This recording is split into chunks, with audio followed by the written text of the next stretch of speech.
Hi all, how are you? I mentioned that I might do some short videos just to work on some foundation movements that just fine tune some of the exercises we do week to week. Typically, I'd be able to fine tune it more when you're in person, so I'd be able to see more and I'd be able to use some tactile cues. So I thought to myself I might make a couple of small videos for you to use and practice throughout the week, from week to week, to work on some of the exercises. So today I was going to just do a little bit on the foundation principles and foundation exercises that we use at the beginning of each week, at the beginning of the class. So they're really useful in that they're just quite subtle and they can really change how we move. So they really influence healthy movement patterns. So we always start in standing. So if you want to come on to the standing position, and we just focus on the feet first, and then we move up through each portion of the body and talk about some of the things to consider when we do the exercises and some of the compensations that we would see in the class typically. So we'll start in standing. We always start with the feet. They're the foundation and what accepts weight. And it can have a massive influence, the foot position can have a massive influence all the way up the chain towards our knees, hips, pelvis, and into the trunk. And further up, in fact. So I'll talk about that from week to week.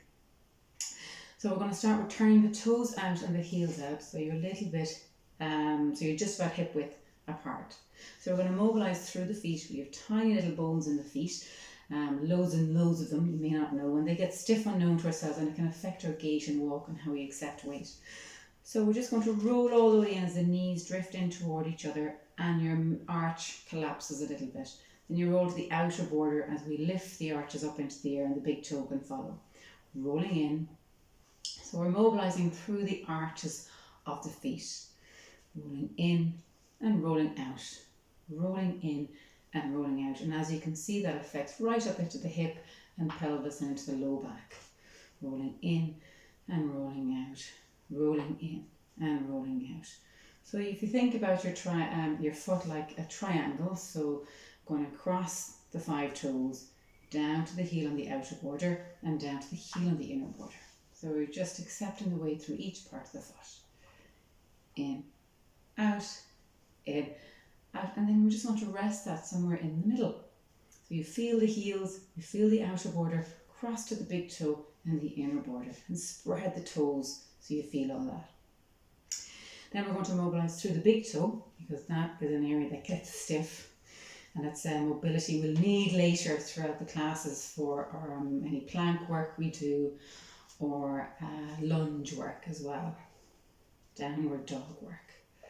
For 3, 2, I'll just give you a side view. So you're just mobilising through the big toe, lifting the heel as your knees drift forward. And we use that big toe for push off with every step we take and when we're running. 1.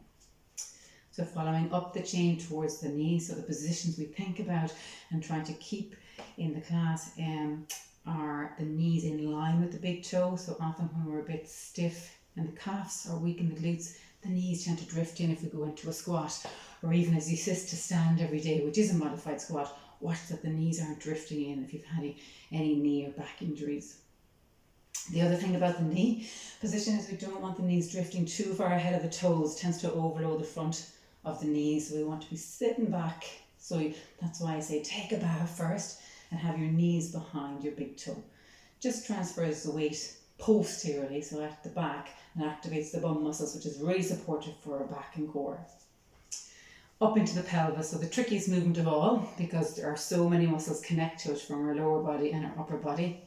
So it's the pelvic tilt and standing we work on. I'm going to start with a side view. So you're going to see how I drift forward. If I drift forward, I unlock the pelvis and soften through the back a little bit. And I also unlock the knees, because that will unlock the pelvis for me. Imagine we all have tails, and you're going to draw the tail between your knees as you round into your lower back. You can stretch forward just to round through the whole spine. And then we're going to reverse that curve. So you imagine the tail into the air, abdomen comes forward, chest rises, and we really arch. So you'll feel a lot of muscle activity through the spine. We're going to tuck the tailbone under, rounding through the lower back. This is a real tricky movement. You can reach forward to exaggerate that bend. And then we're going to arch, arch, arch the tailbone into the air and arch the back. And round, tailbone between the knees, trying to keep the knees still and the hips still. So I'll just show you a compensation. Lots of people drift like this, so they find it difficult just to isolate that rounding movement of your pelvis, and that's okay. We're going to work on that. And arch, and we're going to round and arch. I mentioned the wall for some feedback for that. So if you want to stand at the wall and bring your upper body away from the wall, remember the foot position, so feet to 12, knees out over the first and second toe, and just roll your back onto the wall as you tilt your pelvis or tilt the tail between your legs, and then release that so your tailbone moves up the wall as you arch, arch, arch. Rounding, rounding, rounding, so tailbone between your knees and arch. And using the breath to facilitate that movement. So we usually breathe in to arch and breathe out to round. Breathe in to arch and breathe out to round. What we're hoping for is if we exaggerate each part of the movement, that you will find the middle. So the middle is where your back is soft and straight. We don't want to be working with an overarch, and we don't want to be working with a very round posture.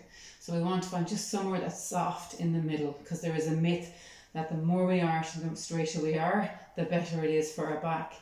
That is a myth at this stage. It's quite old, that thought process, because we see people come into us carrying that quite rigid spine, and it's not serving people well. It's tending to over tense everything.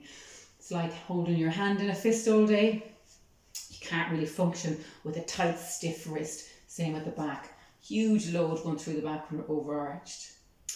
So it's really about finding a balance. There's no right or wrong posture. It's moving in and out of postures that's key. So that's the pelvis. I'm going to do a separate video on that because I think it's so important. Up into the trunk and chest. So again, if we're splinting and holding a lot through the back and pelvis, we will tend to stiffen our ribs, and we need nice rib movement in and out for breathing patterns. So just to facilitate that, we're going to take the blue band we have and wrap it tightly and snugly around your lower ribs. Just take it across in front of the body, so like a crisscross, so you're feeling nice and snug, and a gentle pull around the lower ribs. So we really want to work on that diaphragmatic breathing. So we're going to breathe into the lower ribs and into the band. So it gives a nice feedback. Breathing in and raising the lower ribs out into the band, and let it go. Keep breathing out all the way out till you feel that tummy tighten a little bit. So you're getting that shrinking of the ribs. Breathing in, lower ribs expand. Now keep the shoulders soft. They don't need to be raising up or getting involved in the breath. And breathing out. Breathing into the lower ribs. Holding it there, but soften the shoulders. And breathing out. One more time. Breath into the lower ribs. Pull on the band so it gives you a bit of feedback. Gentle hold. Keep the shoulders soft and let it go. Nice work. That's a little exercise I like to do when you're feeling any form of stress or anxiety or even pain.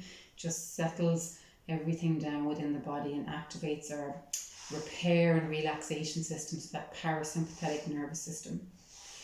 The shoulders is another place that carries a lot of tension, and whether it's physical tension or whether it's emotional tension, tends to bear the brunt of it.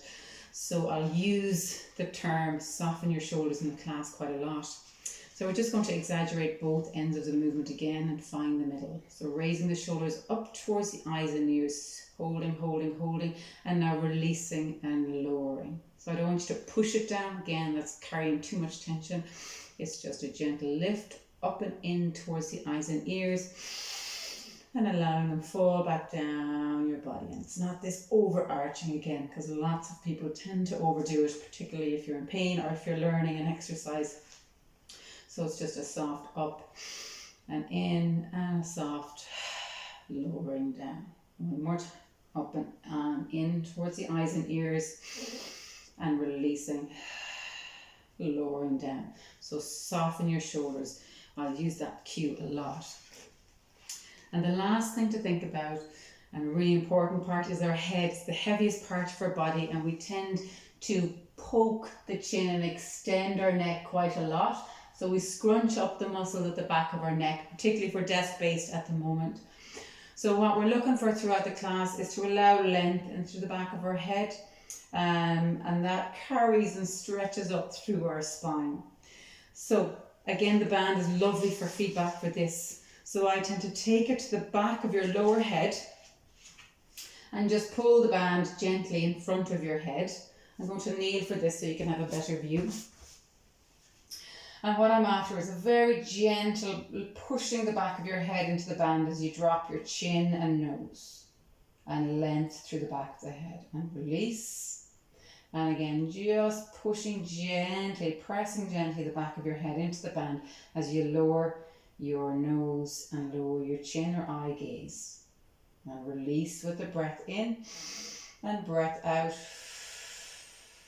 Lengthening, lengthening, lengthening through the back of your head, and release. And breathe in, breathe out. Lengthen, lengthen, lengthen through the back of your neck. So often people who tend to overextend through the neck get headaches and tension headaches. And as I said, if we're doing a lot of desk-based work, that will tend to be part of our movement patterns. So it's a really nice one if you do suffer from headaches, a very simple one. We'll talk about that when we go into squats, because lots of people when they go into squat tend to overextend through the spine. That's quite a heavy load through the spine, so it can just alter that. I'll be making little videos throughout the series anyway as we continue on talking about those things again. Okay, thanks very much and see you next week.